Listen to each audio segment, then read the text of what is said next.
अध्याय ऐकणाऱ्यांसाठी महत्त्वाची सूचना आहे. कृपया अध्याय ऐकताना तो अपूर्ण असताना मध्येच बंद करून अध्यायाचा अपमान करू नये. अध्याय संपूर्ण ऐकावा. अध्याय 26. वेदांचा विस्तार. हा अध्याय पठण केल्यास आपणास आपापल्या अभ्यासाच्या विषयात विशेष प्रावीण्य मिळेल. अध्याय 26. वेदांचा विस्तार. श्री गणेशाय नमः. श्री गुरु त्या ब्राह्मणांना म्हणाले, दिशवीर्य, आम्ही चतुर्वेद जाणतो असा मोठेपणा करू नका. त्याचा काहीही उपयोग नाही. वेद अनंत आहेत. प्रत्यक्ष ब्रह्मदेवी त्यांचे विषय अन्यभिन्न आहेत. नारायणाने व्यासरूपाने अवतार घेऊन त्यांची संहिता तयार केली, पण तेही पूर्ण वेदज्ञ नव्हते. वैशंपायन, जैमिनी आणि सुमंत हे वेदसाव्यांकडे विद्याभ्यास करत होते. ते व्यासांना म्हणाले, गुरुदेव, आम्हाला सर्व वेद जाणून घेण्याची इच्छा आहे. तेव्हा त्यांनी उत्तर दिले, शिष्यानो, वेदांचा महिमा अनंत आहे. कल्पापर्यंत आयुष्य लाभले तरी एका वेदाचा अभ्यास होऊ शकत नाही. ते 4 वेद कसे आत्मसात होणार? म्हणून व्यासांनी त्या चौघांना वेदांचे भाग वाटून दिले. पूर्वी भारद्वाज ऋषी वेदाभ्यास करत होते, पण अपेक्षित प्रगती होत नव्हती. म्हणून त्यांनी प्रदीर्घ तपश्चर्या केली. तेव्हा ब्रह्मदेव प्रसन्न झाले.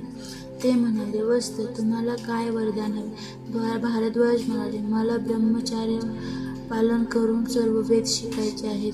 ते मला शिकवा. ब्रह्माजी म्हणाले, वेद किती आहेत ते मीही सांगू शकत नाही. मग तुम्ही सर्व वेद कसे शिकणार? आपल्या शक्तीनुसार अभ्यास करा. मग ब्रह्माजींनी त्यांना वेद राशींचे 3 पर्वत दाखवले. ते पाहून भारद्वाज भयभीत झाले. ते त्यांना शरण गेले व म्हणाले, एवढे वेद मी कसा शिकणार? म्हणून तुम्ही जे द्याल तेच मी घेईन.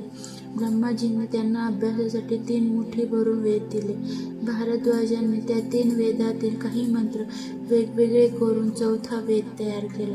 पुढे हे 4 वेद व्यासांनी आपल्या 4 शिष्यांना वाटून दिले.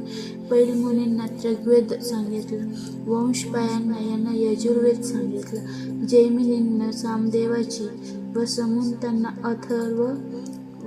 अथर्वण वेदाची सविस्तर माहिती सांगितली आणि त्या प्रत्येक वेदाचे ध्यान, वर्ण, गोत्र, देवता, छंद, स्वरूप, उपवेद, भेद, शाखा यावर विस्तृत विवेचन केले. श्री गुरूंच्या मुखातून ती सर्व माहिती ऐकताना ते ब्राह्मणही थक्क होऊन गेले. श्री गुरु त्यांना म्हणाले, पूर्वी या भरतखंडातील लोक पुण्यवान होते आणि वर्णाश्रमात श्रमधर्मांना अनुसरून वागत होते. ते सत्व कलियुगात लोप पावले. ब्राह्मणांनी कर्म सांडले. ते वेदबाह्य आचरण करू लागले. त्यामुळे वेदाभ्यास मागे पडला.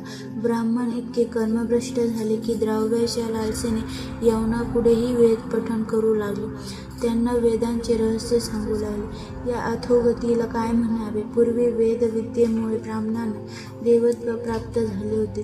लोक त्यांना सन्मानाने भूदेव म्हणत असत. ब्राह्मणांना देवता वश होत्या. त्यावेळी विप्रवचनांचे सामर्थ्य इतके थोर होते की इंद्रादिक सुरश्रेष्ठी सुद्धा त्यांना वचकून म्हणायचे. विष्णू निज दैवत समजून त्यांची पूजा करायची. राजे महाराजे त्यांच्या निस्पृह आचरणाचे कौतुक करायचे. त्यांचा आदर करायचे. जग देवांच्या अधीन, देव मंत्रांच्या अधीन, तर मंत्र ब्राह्मणांच्या अधीन अशी सत्यस्थिती होती. त्यांचे महात्मा काय सांगावे? आज ती परिस्थिती नाही. ब्राह्मण आपले सत्व गमावून बसले आहेत. वेदमार्ग सोडून अज्ञानाने वाटेल तसे वागत आहे. हीन ज्ञातीपुढे पैसे घेऊन वेद पठण करताना आपण वेदांना भ्रष्ट करत आहोत याचीही त्यांना कल्पना नाही. अशा मूर्खांचे तोंड पाहूही नये. ते मरणोत्तर ब्रह्म राक्षसच होणार. द्विज हो, अशा आहे चतुर्वेदांच्या शाखा.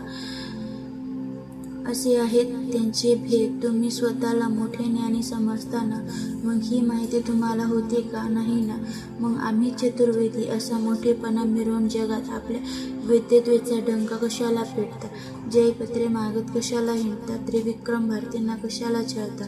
तुम्हाला जयपत्र वगैरे काहीही लिहून मिळणार नाही. उगीच आपला प्राण धोक्यात घालू नये. मुकाट्याने निघून जाय, त्यातच तुमचे कल्याण आहे. सिद्ध म्हणाले, नामधारक श्री गुरूंनी त्या ब्राह्मणांना हिताची गोष्ट सांगितली होती. पण त्यांनी आपला हेका सोडला नाही. ते म्हणाले, तुम्ही वादविवाद केला नाहीत तर आम्ही हरलो असे होईल. ही वार्ता राजाला कळली तर आमचे महत्त्व राहणार नाही.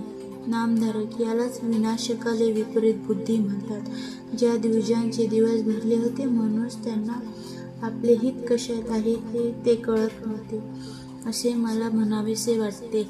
हरिओम. याप्रमाणे अध्याय पूर्ण झाला. तरी आपणास हा व्हिडिओ आवडल्यास यास आपण लाईक व शेअर करा, चॅनलला सबस्क्राईब करा आणि कमेंट बॉक्समध्ये अवधूत चिंतन श्री गुरुदेव दत्त महाराज की जय असे लिहा.